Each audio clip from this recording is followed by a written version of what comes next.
If you want to start a business, are trying to start a business, or have had an idea floating around in your head for a really long time, but haven't known what to do with it, this video is going to give you the 3 clear steps you need to take to figure out what you should start and build, ensuring that it's something that you will stick to and you can definitely make money from.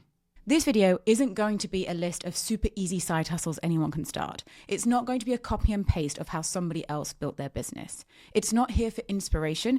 It's here to enable you to take action to actually start something for yourself. What this video is going to give you is a proper, practical framework, including exercises and activities for you, that will ensure you pick the right business idea for you based on your life, your strengths, your time. So if you have an idea that you've always wanted to start, this is the time to stress test it. And if you don't have an idea, this video will get you going. And if that's where you're at, I'm here to help. I'm Gina. I've spent the last 20 years building and scaling startups. I now work with early stage founders, creators, people with an idea to help them get started properly and scale all the way to $100,000. If that is you, subscribe to this channel because I give out free tips here as well. And this video is an exercise that all my clients do right at the beginning to make sure that what we are building will work. If you have an idea and you are stuck choosing, then the third section of this video is where you really need to concentrate because it's what people are most likely to skip, and it's actually the difference between starting something good and starting something that will ultimately fail. So let's get into how we start. And we start with energy. And no, I don't mean passion. That word has pretty much been fully rinsed by now. What I mean is, what can you do consistently a couple of times a week without ever wanting to put it off? When people want to start a business or have a business idea, they often start at the end of where they think it will make the most money. But you should always start at the beginning of what am I actually going to want to do. We've all seen a rise in content creators on certain platforms making literally millions. But if the idea of making content every day drains you, that is not your place. If a client call gives you anxiety, don't start a coaching offer. So much of what I see on YouTube that is tailored towards the algorithm of people actually wanting to start something is based on the output of somebody else rather than the energy that you as an individual have to input into your idea. Now, I don't say passion because you don't have to feel wildly inspired by the work. So when we do this first step of finding your energy, let's run through this exercise that will help you understand whether the idea that you're yet to have or your idea actually fits with your energy. Look back at your last 2 to 3 months. Look at your emails, your DMs, your WhatsApps, your saved Instagrams, your meetings. Find a couple of examples of where you helped someone solve a problem that felt natural, or where you spent your time that wasn't at your job where you felt fulfilled or happy or inspired. Even if that is just a short conversation, take a snapshot of your last 2 months and write down anything that happened within that time that made you feel energized. Not passionate, but energized. Even if it feels super obvious or boring, like reading a book or going for a walk, write it down because that is a sign that it comes incredibly easy to you. And you might default to think that it comes incredibly easily to everyone, but that is simply not true. And this is the basis of the ideas that will work for us. This list of things is the kind of work that you can build around. When I did this exercise a couple of years ago, I realized that a lot of my best conversations were about helping people uncover what they wanted to do, their skills, their ideas, their businesses, and then translating that into something that was super achievable. That's how I came up with my business. My happiest energy was when I was helping other people. And making notes of things that actually make you feel energized and seeing repeatable patterns is really important. Data shows that consistency is the number 1 driver of success in new businesses, startups, consultancies, creators. So having this first stage of your idea be something that you actually want to do already gives you a leg up in being successful. Okay, so now we have an idea of energy. The next thing we are going to look at is access. And this is the bit that a lot of people ignore and end up in that slight research mode because it is quite self-evaluating and we have to go into this speaking very positively of ourselves, which sometimes is not the human nature. But I have an exercise for you as well to help you with this. Access in this form means, what do you know that other people do not? What systems, industries, skills, problems, environments have you been around long enough or extremely enough to understand? This could be a job you've had, a project you've worked on, a person you've worked with, a tool you're comfortable with using, like Notion for me, a type of chaos that you've helped people organize. For example, if you've been a project manager for the last 4 years, you probably know more about team comms and time tracking than any creator out there online already. That's leverage. That's a skill. Let's do an exercise to help surface your access very, very quickly. Write down 5 times that somebody has asked you for help, not just at work, in life as a whole. And this could be anything, from even just spotting you at the gym. Next to these 5 instances of someone asking you for help, write down the actual problem behind that ask. For example, someone asking you to look through their spreadsheet and check their work. They're not actually asking you to look at their spreadsheet. Their problem is, I'm overwhelmed and don't know how to track this, or I'm overwhelmed and don't know how to analyze this. So next to someone asking you for help, uncover the actual problem that they were trying to solve with that call for help. So within these 5 examples you've given yourself, you will likely find 2 or 3 are around the same theme. If not, keep thinking back to when people asked you a question, run this exercise until you do get common denominators. You will most likely spot that people ask you for the same types of things over and over.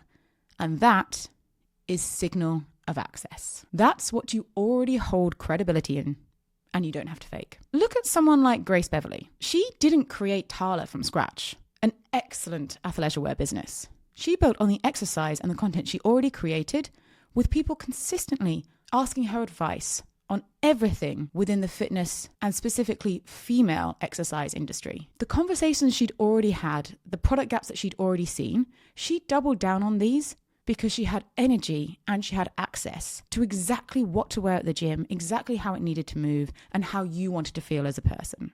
That pure understanding is access.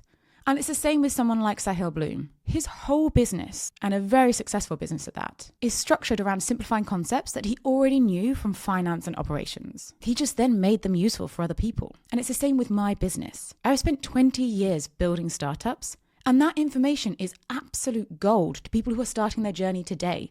20 years of expertise packaged up easily for them to get at any point. So if that actually sounds like you, then do subscribe and follow along, because I'm here to help distill all of that information in a super meaningful, easy to action, very cheap, basically free, low risk way to help other people start and build their own businesses. So these 2 steps really show us that people don't guess, people don't copy.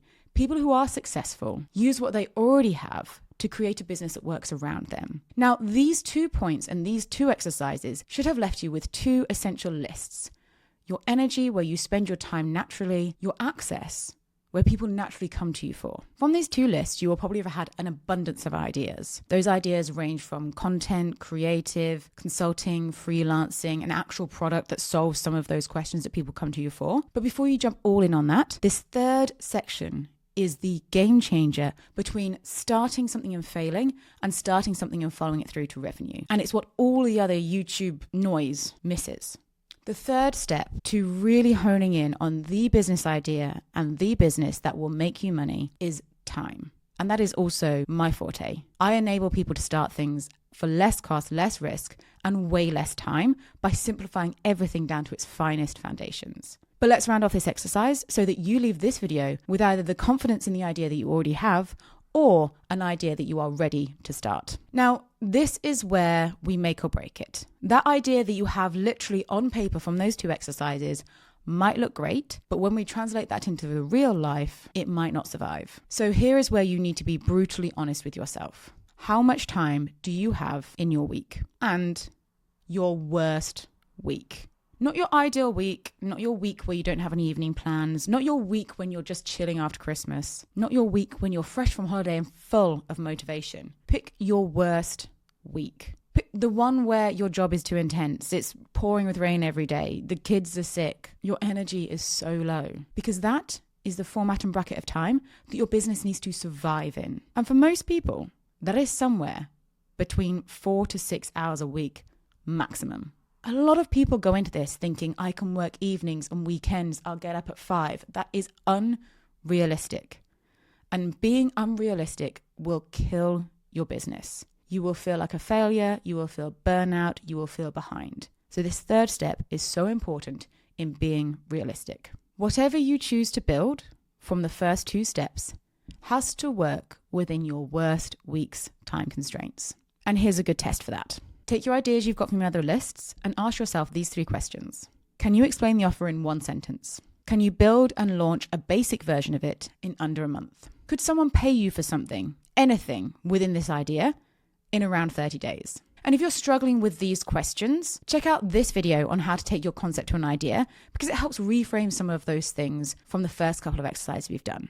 Or get in touch. I'm happy to help anyone right at the beginning of their journey. So if you are stuck on this point, this is the important one. So reach out, get in touch, drop me a comment. If you can't answer these 3 questions, you need to strip it back. Don't waste months building something that you can't answer those questions for. If you've only got a few hours a week, you need to start small with something simple and repeatable. Don't go straight into a weekly content series. Start with a few social posts. Don't go straight into monthly retainers. Offer small services built from your skills. Don't go straight into building huge courses. Create one template that solves a problem that you've already seen, or offer a resource that you already use. Don't create an entire agency. Build a 1 hour, 2 hour workshop that you can deliver online and test the traction for. If you've only got a few hours a week, instead of going all in on that end product, you need to start with something simple, repeatable, that answers those problems that people come to you for. You can always expand later. So that's your framework on choosing which business is actually going to be right for you. Energy, access, time. And when you've got that winning idea, it's not about copying what made others millions. It's about building something that works for you and ultimately you're going to be happy with. My favorite thing is seeing someone have an idea and actually make it come to life. Unfortunately, a lot of people I work with or see don't have the understanding of how to get started. And sometimes by the time we're talking, they've already spent a ton of money and a lot of time before they've even validated their idea. This is a 3-step framework which will get you to the idea that you should start or validate the idea that you already have to get going. But before you spend tons of time, energy, effort, and money, you need to make sure that you are starting properly. I have a ton of free resources, including how to validate this idea that we have now landed on that we know will work for you. So do check out my site, check out my videos. Please do subscribe and let me know how else I can help you to make sure that you are set up